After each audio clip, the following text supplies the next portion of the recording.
the Global Democracy and Justice Lecture Series with Oded Gilad and Dina Freeman.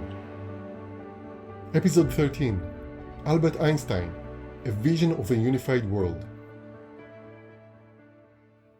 One of the interesting sides of Albert Einstein that most people today do not know about is that he was a passionate advocate of establishing a federal state of the entire world, a unified democratic political framework for all of humanity.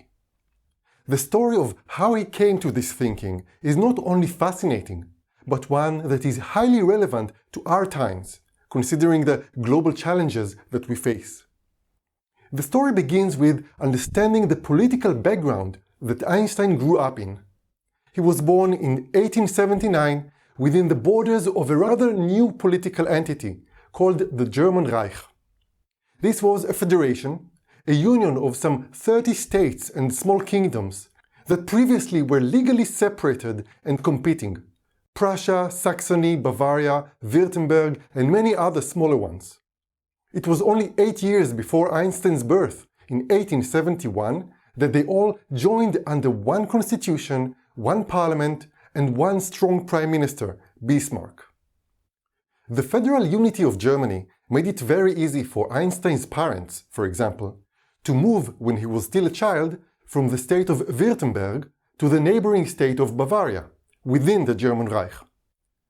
Over the course of his life, Einstein would see many more dramatic changes in the political landscape of Germany, Europe, and the world, showing him how the existing political order at any given time and place is not something natural and eternal, but a dynamic human creation that people can always change and improve.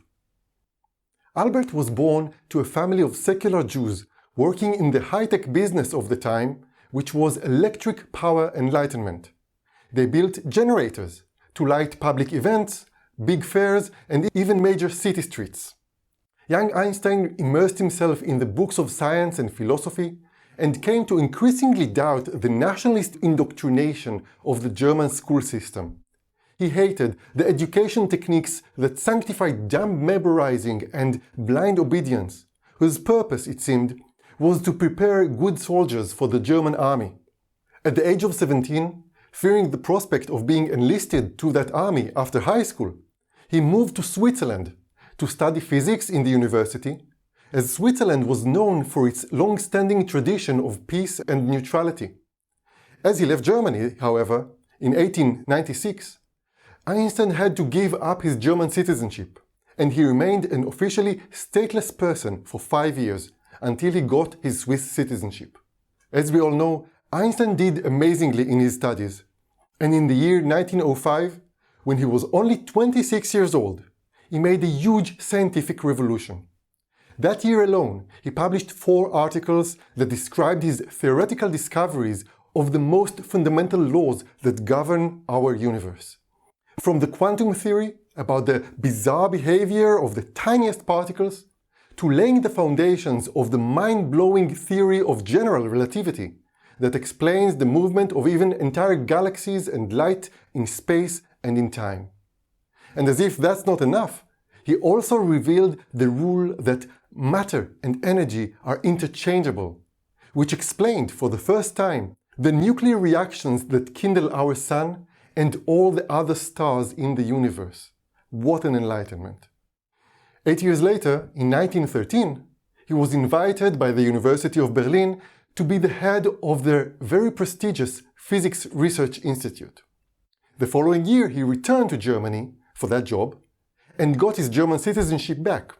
But that same year of his return, 1914, happened to be the year in which the dark clouds of the First World War gathered and thundered over Europe.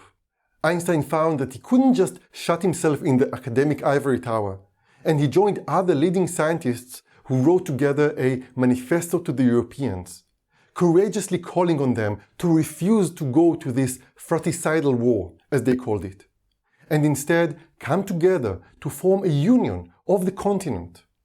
Only in such a union, they wrote, the terms of peace shall not become the cause of future wars. In a piece titled My Opinion on the War, Einstein wrote, I am convinced that it is possible in the near future to form a supranational organization in Europe that will prevent European wars, just as now a war between the states of Bavaria and Württemberg is impossible in the German Reich. The idea of a supranational federation at the European level, or even at the global level, has been dreamt up over the centuries again and again by philosophers, statesmen, and poets. Kant described it as the basis for perpetual peace, and Victor Hugo spoke passionately about a United States of Europe. But as we know, it would take the Europeans 2 devastating world wars with tens of millions of dead before they finally started taking serious steps in that direction. But when the First World War finally ended, the winners failed to rise to the grandness of the opportunity that they were given, and rather than creating such a union for the benefit of all, already then, they created just its pale shadow, the impotent League of Nations. With regard to Germany, the winners applied a revengeful approach that planted feelings of resentment in the German public. Throughout the 1920s, the Nazi Party tried to inflame these feelings, but it had very little success so long as the German economy was on the path of recovery and reconstruction. It is notable that despite the many hardships for the entire decade after the war, most Germans endorsed the new democratic system, and the Nazi Party remained tiny and insignificant in the margins of the German politics. But at the very end of that decade, it all changed, with the crash of the New York Stock Exchange in the United States. You see, already then the economy was global, so the financial crisis quickly spread to many other countries, and Germany was hit particularly hard. And as their economy plummeted, many Germans lost faith in democracy, and they became susceptible to the Nazis' message about restoring German prosperity, greatness, and superiority over all the others. Because of that crisis, in the elections of 1930, the Nazi Party could suddenly soar from a tiny minority group to be the second largest party. Einstein, who by now had received the Nobel Prize in Physics and gained international fame, publicly criticized not only the racist and militant government that the Nazis formed, but the anarchic structure of the international system that could not provide real security, peace, or justice to anyone. In a lecture he gave in 1931, he said, quote, "Anybody who really wants to abolish war must resolutely declare himself in favor of his own country's resigning a portion of its sovereignty to international institutions. He must be ready to make his own country amenable, in case of a dispute, to the jurisdiction of an international court." But the Nazis' grip on power only grew stronger. And in 1933, while Einstein was on a long visit to the USA, they confiscated his property and his German citizenship, and he remained in the United States of America for the rest of his life. The Nazis' increasingly blatant racist persecutions and warmongering made Einstein change his mind about pacifism. Whereas during the First World War, he called on the Europeans to refuse to go to war, with regard to the Nazis, he came to conclude that this monster could not be tamed by peaceful means. Only military force could defeat them and had to be used. In August 1939, a month before the war began, Einstein wrote a secret letter to the American President Roosevelt. Nazi Germany, he warned, could take his ideas about nuclear energy and try to develop a new type of a bomb that would be so destructive that it would give Germany a decisive strategic advantage. The USA, therefore, should try to develop such a weapon in advance as a deterrent. This letter is a great example that Einstein was far from being some naive thinker who believed that all you need is love. He did have the love of humanity in his heart, for sure. But for the love of humanity, in some extreme cases, when you stand against Nazis, you better have also an atomic bomb before they get it. 2 years later, at the height of the war in 1941, when an American conscientious objector facing jail wrote to Einstein asking him for his support, Einstein wrote in reply that there are 2 types of pacifism, sound and unsound. I quote, "Sound pacifism tries to prevent wars through a world order based on power, not through a purely passive attitude toward international problems. Unsound, irresponsible pacifism contributed in large measure to the defeat of France as well as the difficult situation in which England finds herself today. And I urge you to do your share, lest this country, the United States, make the same mistake. President Roosevelt took Einstein's advice and set up a military program to develop the nuclear bomb. But besides writing that letter, Einstein was not a part of that program. And after 6 years of a horrendous world war, by May 1945, not only Italy but also Germany had finally surrendered, and only Japan, though exhausted and battered, refused to give up and continued to fight. 3 months later, in August, soon after finally succeeding in developing the atomic bomb, aircrafts of the US Army dropped one bomb on Hiroshima and another on Nagasaki in Japan, erasing the cities and causing the death of hundreds of thousands of civilians. Japan quickly surrendered. After the bombardment of the two cities, Einstein remained publicly silent for a whole month. When he finally agreed to give a big interview to the Atlantic magazine, he told the reporter, "The only salvation for civilization and the human race lies in the creation of a world government. As long as sovereign states continue to have armaments and armament secrets, new world wars will be inevitable." The idea of a world government was then far more popular and better accepted than it is today. After yet another devastating world war, the question on everyone's mind was how to prevent a third one. The United Nations wasn't formed yet, and there was a giant question mark regarding the new post-war world order. It was already evident that the age of empires was quickly coming to an end, that form of government had lost its legitimacy, and many felt that it had to be replaced with representative democracy, and not only on the national but also on the global level. The American team of scientists who developed the atomic bomb felt a particular responsibility and great worry. They knew that if only other countries also invested sufficiently in research, they could also develop nuclear arms, which could make the next war far more horrendous than the one that just ended. Indeed, the next world war could be the very last. In September 1945, just a month before the establishment of the United Nations, a few of them, without consulting Einstein, published their own manifesto, calling for the creation of a Council of Nations to supervise nuclear arms. Einstein fiercely criticized them, saying that a Council of Nations is entirely insufficient. "We've already seen," he said, "the uselessness of the League of Nations, and we just cannot afford more of those toothless institutions." Just as a government is necessary at the national level to stop people in conflict from using violence against each other, he reasoned, so at the global level, even more so, that a government is necessary for peace and justice. On the 24th of October 1945, the United Nations organization officially came into being when 27 states ratified the UN Charter that had been signed earlier that year in San Francisco. 2 weeks earlier, Einstein, together with other notable thinkers, published in the New York Times a fierce condemnation of the proposed charter, who gave complete sovereignty to the member governments without any power above them. In that sense, they wrote, it was comparable to the American Articles of Confederation, the document that first united the 13 American republics that later became the United States of America.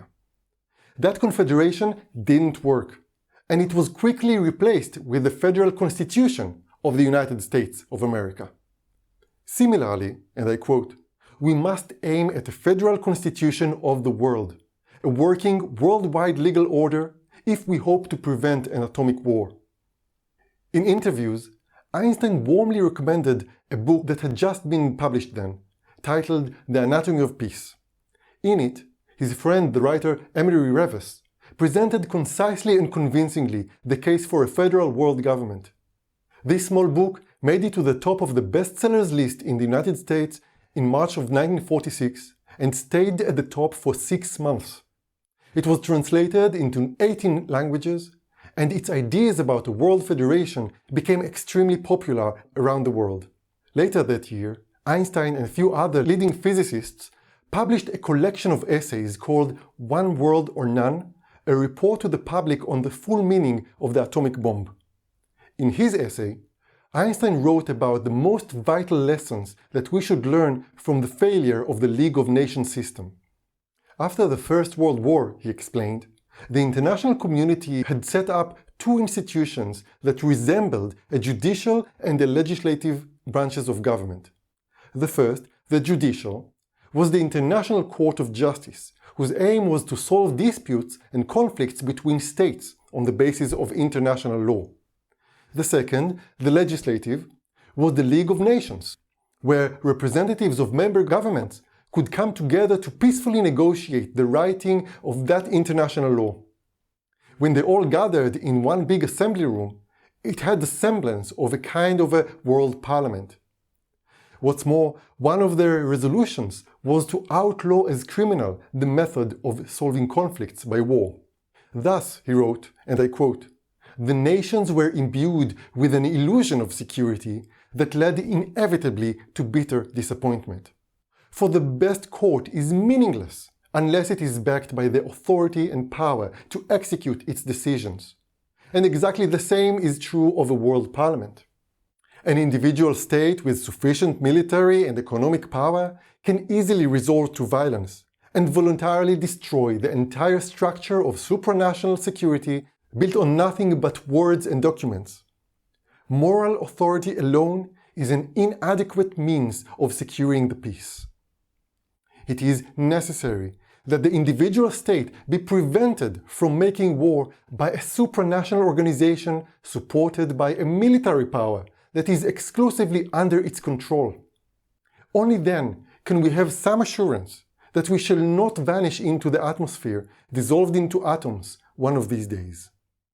This text also shows how Einstein's vision about a unified world was as far as can be from naive, but rather based on a hard realism. He couldn't be satisfied with nice words and noble declarations of the strong, but wanted a government above them that belongs to all of us, the people of the world.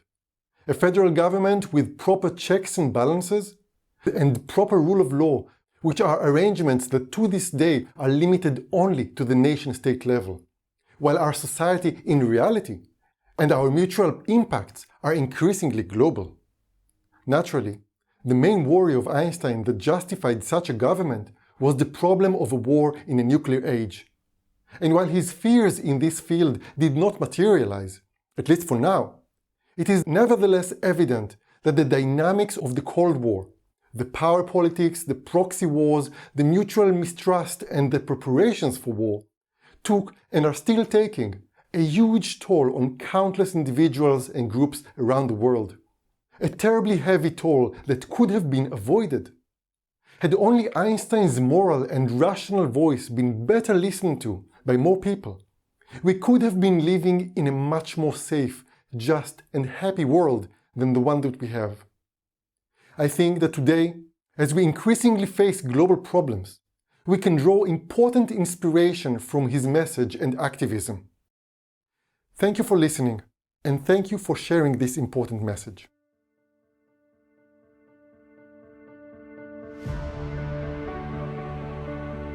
The Global Democracy and Justice lecture series is also available as videos on YouTube and other platforms. If you found the ideas in this episode interesting, please share it.